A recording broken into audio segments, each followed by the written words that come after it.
Assalamualaikum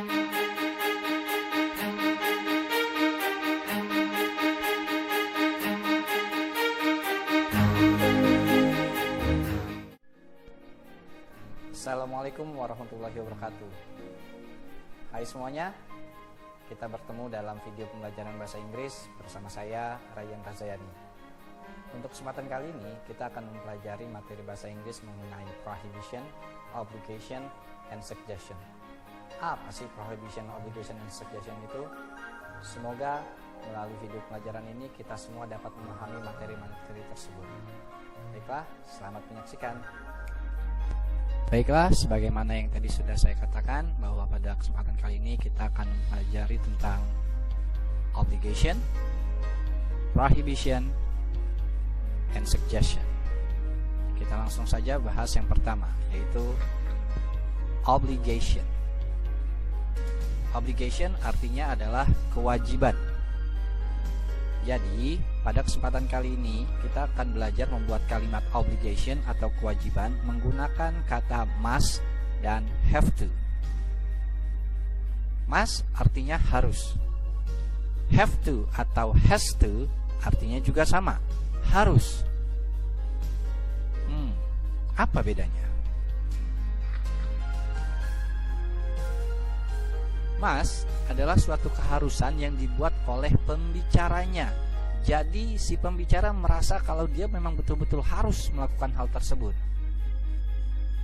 Sedangkan have to atau has to adalah suatu keharusan yang sebenarnya bukan berasal dari diri si pembicara.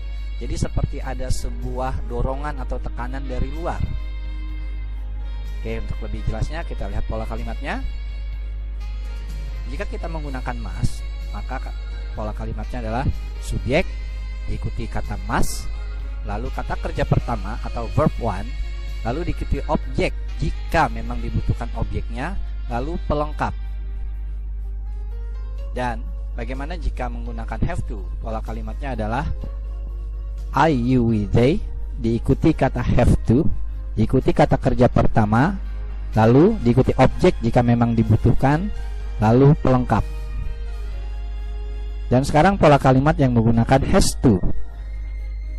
Subjeknya adalah he, she, it, lalu diikuti has to, diikuti kata kerja pertama, diikuti objek jika memang dibutuhkan, dan pelengkap. Jadi di sini have to dan has to maknanya sama, hanya berbeda subjeknya.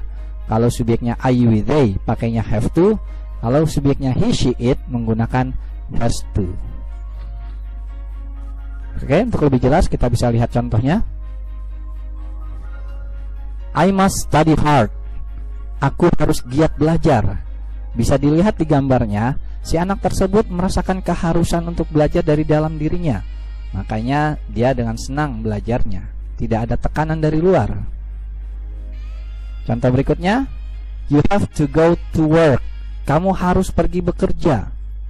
Nah, kita bisa lihat dari gambar bahwa di sini seperti ada tekanan dalam diri orang yang tergambarkan di sana. Misalnya kalau dia tidak bekerja, maka dia akan dimarahi oleh bosnya, bisa juga dipecat, atau mungkin istrinya akan marah kalau dia tidak bekerja. Jadi di sini ada tekanan atau dorongan dari luar. Selanjutnya kita akan membahas materi tentang prohibition. Apa sih prohibition? Kita bahas lanjut. Prohibition artinya adalah larangan. Jadi, pada kesempatan kali ini, kita akan belajar membuat kalimat prohibition atau larangan menggunakan kata don't yang merupakan singkatan dari kata do not dan menggunakan kata no. Don't artinya jangan. No artinya dilarang atau tidak boleh. Jadi kedua kata ini memiliki makna yang sama, yaitu larangan. Oke, ini adalah pola kalimatnya biar lebih jelas. Don't diikuti kata kerja pertama, lalu diikuti pelengkap.